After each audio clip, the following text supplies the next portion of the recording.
y fuimos a la montaña.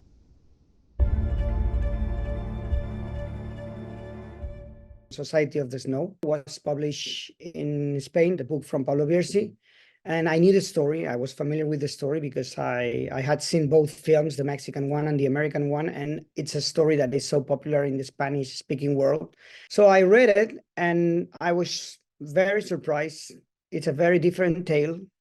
It's written 35 years after the plane crash. The guys now, they are not 18, they're not 20, they're 70. Also, the first time that the story has been told through a Uruguayan point of view. And because it's 35 years after the plane crash, the testimonies are also very different. You can tell the weight of time, you know, in what they say, the searching for meaning.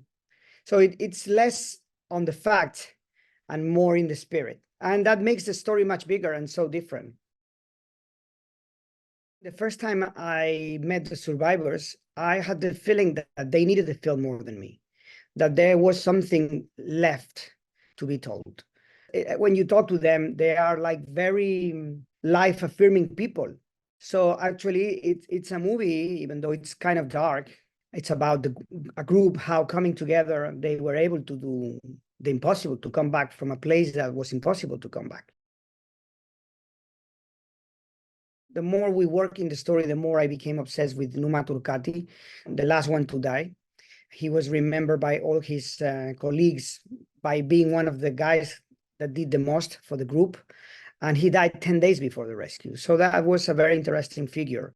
I remember Alfred Hitchcock. He used to say that you cannot kill the lead character in a film because the audience will feel cheated. But actually, that was my intention. I wanted to affirm life through death. I think there's nothing that affirms life more than death. It's a movie about extremes, you know?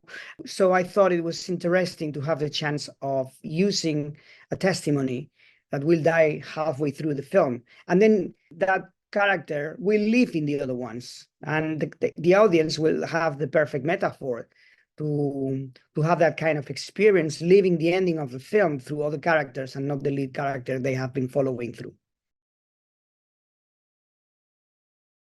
We put a lot of detail in the whole film, and you cannot tell the story if you don't tell the context, because the context is a character, is what makes the audience understand that they did the only thing that they could, which was use the corpses of their friends. So telling the context was something fundamental for us.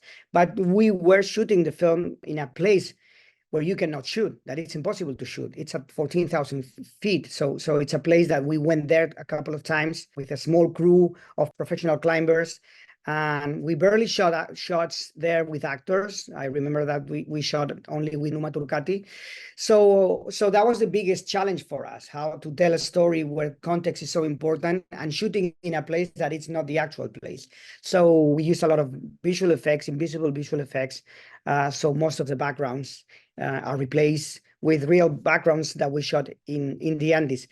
And I'm saying that because we were so worried about that we left the accident for the end of the shoot, because we had to spend 1 month waiting for the actors to gain weight again, because they were losing weight chronologically, and then we had to wait a month and a half for them to gain weight again to shoot the beginning of the film. That was the time that we used to prepare the accident. As I was telling you, I did extensive interviews with the survivors, which were very interesting because it was fun to see how each of them remember the accident very differently. Some of them will tell you there was one air bump. Some others will tell you that there was no air bump at all. The other ones will tell you that there were 3. So we had to decipher. We need to really understand what happened. Looking for that idea of being very immersive and staying with the characters, we never got into the cockpit, and we barely shot. We barely did shots from the outside, and we basically build up the tension very slowly until you have the final crash. When I talk to the survivors, the worst moment was the final crash against the snow. This is when what we call the accordion, like all the seats move forward and they were trapped into those irons. And to me, that was not a big deal. It's an action sequence. You have special effects, visual effects, cinematography, special makeup artists did some dummies, and sometimes we replace the actors like in the old school way.